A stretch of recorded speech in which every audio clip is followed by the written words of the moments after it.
adalah tentang hubungan kita dengan Allah Subhanahu wa Ta'ala.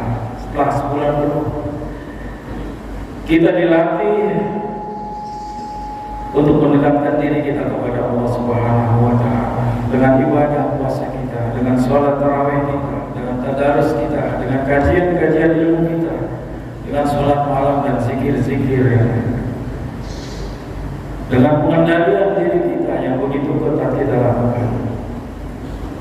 Idul Fitri menjadi pengingat bahwa nilai-nilai itu hendaknya terus dijaga sepanjang tahun sampai kita bertemu dengan Ramadan berikutnya. Karena puasa Ramadan bertujuan untuk menjadikan kita sebagai orang-orang yang bertakwa. Ya ayyuhalladzina amanu kutiba alaikumus shiyam kama kutiba alal ladzina min qablikum la'allakum tattaqun. Wahai orang yang beriman, diwajibkan atas kalian berpuasa sebagaimana umat sebelum kalian juga melakukan puasa, agar kamu menjadi orang-orang yang bertakwa.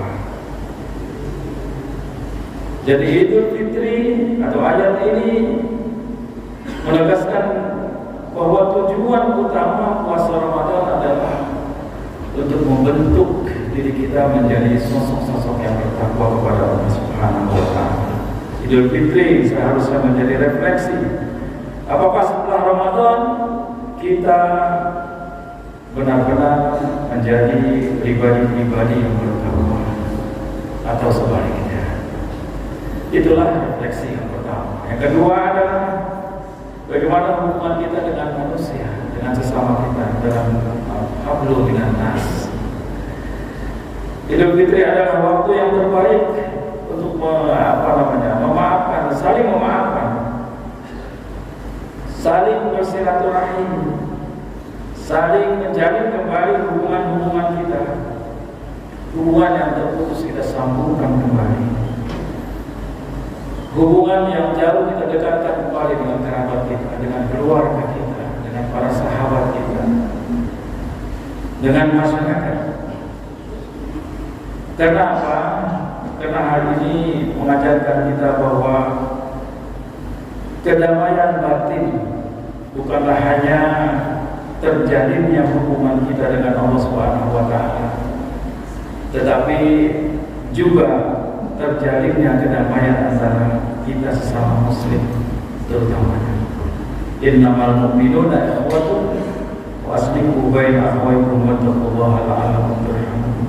Orang-orang beriman itu bersaudara, sebab itu damaikanlah, perbaikanlah hubungan kedua saudara itu, dan takutlah kepada Allah supaya kamu termasuk orang-orang yang mendapatkan rahmat Allah Subhanahu wa Ta'ala. Sila jemaat yang dimuliakan Allah Subhanahu wa Ta'ala. Refleksi yang ketiga adalah tentang mengasah kepedulian kita. Sepanjang Ramadan kita menjadi sosok-sosok yang terbaik. Kita menjadi sosok-sosok yang peduli. Sedekah kita, infak kita tingkatkan. Itu bukan karena Ramadannya, tetapi itu adalah karena kita mendidik diri kita sendiri bahwa di bulan itu adalah bulan tarbiyah buat kita semua, di mana kita mendidik atau kita terdidik, kita menjalani memahami kondisi mereka yang kekurangan di luar sana. Hadirin sekalian, kita berpuasa sebulan penuh untuk mengasah kepedulian kita, sensitivitas kita kepada saudara-saudara kita yang nasibnya berbeda dengan kita. Kita lapar, karena kita berpuasa, kita merasakan perihnya lapar. Akan tetapi kita masih ada harapan, bahkan kita sudah mempersiapkan segala bentuk makanan untuk malam harinya. Tetapi di luar sana banyak saudara-saudara kita yang sepanjang harinya, sepanjang tahunnya hidup dengan kelaparan. Siangnya dia haus dan lapar, padahal malam harinya belum tentu dia mendapatkan makanan untuk menghilangkan haus dan laparnya.